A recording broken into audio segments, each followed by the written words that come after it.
Hello viewers, আশা করে ভালো আছো। প্রতিবার এনে আপনার সামনে নতুন আরেকটি ভিডিও নিয়ে চলে আসলাম।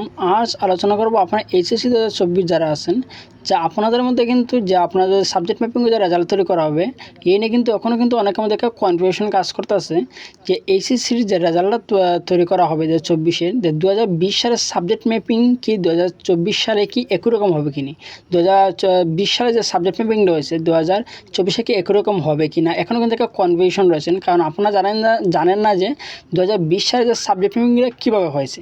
ঠিক আছে, আজকে এই নিয়ে আলোচনা করব এ টু জেড সব কিছু এই ভিডিওতে। তার আগে বলি, আপনি যদি এই চ্যানেল নতুন হয়ে থাকেন তারা আপনার সাথে রিকোয়েস্ট থাকবে যে এই ধরনের নিত্য নতুন অল এডুকেশনাল আপডেট সবার আগে পাওয়ার জন্য অবশ্যই চ্যানেলটি সাবস্ক্রাইব করে পাশে থাকবেন। কারণ আপনার লাইক এবং সাবস্ক্রাইবের কারণে কিন্তু আমাদের নতুন আরেকটা ভিডিও তৈরি করার অনুপ্রেরণা সৃষ্টি করে। ঠিক আছে, সরাসরি সে আপডেটে চলে যাই। যে এই প্রশ্ন কিন্তু সবার রেখা যে এইচএসসি 2024 অনুসরণ করে কিন্তু এসএসসি বা 2024 যারা আছেন 2020 সালের অনুসরণ করে কিন্তু সাবজেক্ট ম্যাপিং করে জিএসসি থেকে 25% এবং এসএসসি থেকে 75% নিয়ে এইচএসসি 2024 ফলাফল নির্ধারণ করবে শিক্ষা মন্ত্রণালয়। ঠিক 2020 সালের 4 বছর আগে কীভাবে এসএসসি পরীক্ষার ফলাফল তৈরি করেছিল তা অনেক শিক্ষার্থী জানে না। আজকে আমরা সেই ফলাফল সম্পর্কে নিয়মটা কিন্তু জানাচ্ছি এবং কয়েকটি ধাপে আলাদা আলাদা করে বিজ্ঞান, মানবিক, ব্যবসা বিভাগের ফলাফল তৈরি করছিল। সেই বিষয়গুলো মূলত 2024 সালে এসএসসি পরীক্ষার সাবজেক্ট ম্যাপিংয়ের ফলাফল প্রকাশে নানান জটিলতা তৈরি হয়েছে, যার মধ্যে উল্লেখযোগ্য বিষয় হচ্ছে যে পরীক্ষার ফলাফলে গুরুত্বপূর্ণ আবশ্যিক বিষয়ে আয়োজন করা হয়েছে। বাকি রয়েছে শুধুমাত্র কিছু গ্রুপ সাবজেক্ট, যেগুলো গ্রুপ সাবজেক্ট কীভাবে মূল্যায়ন করা হবে তা নিয়ে শিক্ষার্থীদের যত দ্বিধাবোধ প্রশ্ন করছে। এবং কীভাবে 2020 সালে এসএসসি সমান পরীক্ষাটা ম্যাপিং করা হয়েছিল, এটা কিন্তু আপনারা জানা কিন্তু মাস্ট বি।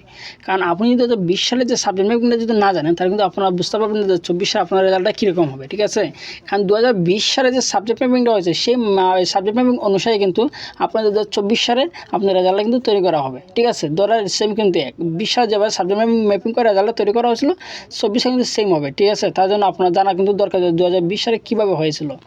জিএসসি বা জেডিসি পরীক্ষার আবশ্যিক বাংলা, ইংরেজি, আইসিটি বিষয়ের নম্বর থেকে 25% এবং এসএসসি থেকে বাংলা, ইংরেজি, আইসিটি নম্বর থেকে 75% বিবেচনা করে, অর্থাৎ হিসাব করে এসএসসি পরীক্ষার বাংলা, ইংরেজি, আইসিটি বিষয়ের নম্বর নির্ধারণ করা হয়েছিল। কিন্তু বিজ্ঞান বিভাগের ক্ষেত্রে জিএসসি অথবা জেডিসি থেকে গণিত, বিজ্ঞান প্রাপ্ত বিষয়ে 25 নম্বর এবং এসএসসি থেকে 75 নম্বর। হ্যাঁ, সিস্টেম কিন্তু ব্যবসা শিক্ষারও কিন্তু সেম, জিএসসি থেকে হয়েছে যে 25 নম্বর এবং এসএসসি থেকে কিন্তু 75 নম্বর। মানবিক বিভাগ এবং অন্যান্য গ্রুপের ক্ষেত্রে জিএসসি থেকে গণিত এবং বাংলাদেশ বিশ্ব পরিচয় প্রাপ্ত নম্বর 25%, এসএসসি থেকে যে সমগুরুত্ব 3 বিষয় আছে 75% নম্বর বিবেচনা করে মানবিক বিভাগের 3টি বিষয় নম্বর নির্ধারণ করা হয়। অর্থাৎ এসএসসি পরীক্ষার আরও 3টি বিষয় রয়েছে, সরাসরি নম্বরগুলো সেখানে যোগ হবে। সেক্ষেত্রে শিক্ষার্থী কোনো রকম সাবজেক্ট রয়েছে তা নির্ভর করে না, সরাসরি নম্বর যোগ করে তার মধ্যে রেজাল্ট তৈরি করা হবে। ঠিক আছে, যদি কেউ বিজ্ঞান বিভাগ থেকে যে সমস্যার যে কেউ যদি বিজ্ঞান বিভাগ মানবিক বিভাগে আসেন, ঠিক আছে, যে মনে করেন যে আপনি ক্লাস 10 বা এসএসসি পর্যন্ত আসলেন যে বিজ্ঞান বিভাগ, এখন কিন্তু ইন্টারমিডিয়েট লাইফে কিন্তু আপনি আসেন মানবিক, এই জন্য কিন্তু অনেকে কিন্তু গ্রুপ চেঞ্জ করে। ঠিক আছে, তাদের ক্ষেত্রে যদি কেউ বিজ্ঞান থেকে মানবিক বিভাগে আসেন তাহলে জিএসসি পরীক্ষা 25% এবং এসএসসি বিজ্ঞান বিভাগের গ্রুপ থেকে 3টি বিষয় 75% নিয়ে এইচএসসির বর্তমান গ্রুপের ফলাফল নির্ণয় করা হয়েছিল।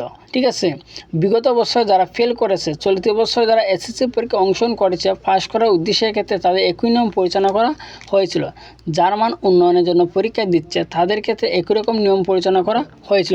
কিন্তু আমি যা বলছি 2020-এর কিন্তু, ঠিক আছে, 2024-এ কীরকম হবে এখন দেখা যাক। 2024 সালে এসএসসি পরীক্ষার সাবজেক্ট ম্যাপিংটা ক্ষেত্রে ঠিক কোন নিয়ম অনুসরণ করা হয়। ঠিক আছে, যে কেননা এখনও ইতিমধ্যে বাংলা, ইংরেজি, আইসিটি পরীক্ষা বোর্ডে কিন্তু হয়ে গেছে। তাছাড়া গ্রুপ সাবজেক্টেরও একটি পরীক্ষা হয়েছে, অন্যকে সিলেট মাদ্রাসা ও কারিগরি বোর্ডে কয়েকটি পরীক্ষা বাকি ছিল এবং তাদের স্থগিত পরীক্ষাগুলোর সাথে যুক্ত হয়েছে।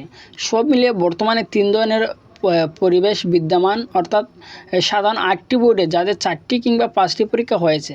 সিলেট মাদ্রাসা কারিগরি বোর্ড 2 থেকে 3টা পরীক্ষা হয়েছে এবং 9টি বোর্ড আর রয়েছে যাদের 6 থেকে 7টা পরীক্ষা বাকি রয়েছে।